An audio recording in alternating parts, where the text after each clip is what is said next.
جی آدم علیہ السلام نے حضرت عیسیٰ علیہ السلام کو یہ وصیت فرمائی، میرے بیٹے جب بھی اللہ کا ذکر کرو ساتھ ذکر مصطفیٰ بھی کرو، کثرت کے ساتھ ان کا ذکر کرتے رہنا، کیونکہ فرشتے ہر وقت انہیں کا ذکر کرتے رہتے ہیں۔ تو اس سے پتہ یہ چلا کہ انبیاء ابھی اس دنیا میں تشریف لائے نہیں تھے۔ آدم علیہ السلام کیا فرماتے ہیں؟ تمام حوروں کے سینوں پر، فرشتوں کی آنکھوں کے درمیان، جنت کے تمام درختوں کے پتوں پہ میرے حضور کا نام لکھا ہوا تھا۔ معلوم ہوا کہ انبیاء کرام کے اس دنیا میں تشریف لانے سے پہلے ہی میرے حضور کا ذکر ہو رہا تھا۔ آدم علیہ السلام ابھی اس دنیا میں تشریف نہیں لائے، لیکن ذکر مصطفیٰ ہو رہا تھا۔ حضرت عیسیٰ علیہ السلام کے اس دنیا میں تشریف لانے سے پہلے بھی میرے حضور کا ذکر ہو رہا تھا۔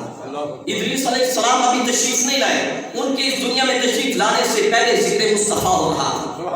اور حضرت نوح علیہ السلام کے اس دنیا میں تشریف لانے سے پہلے بھی میرے حضور کا ذکر ہو رہا تھا۔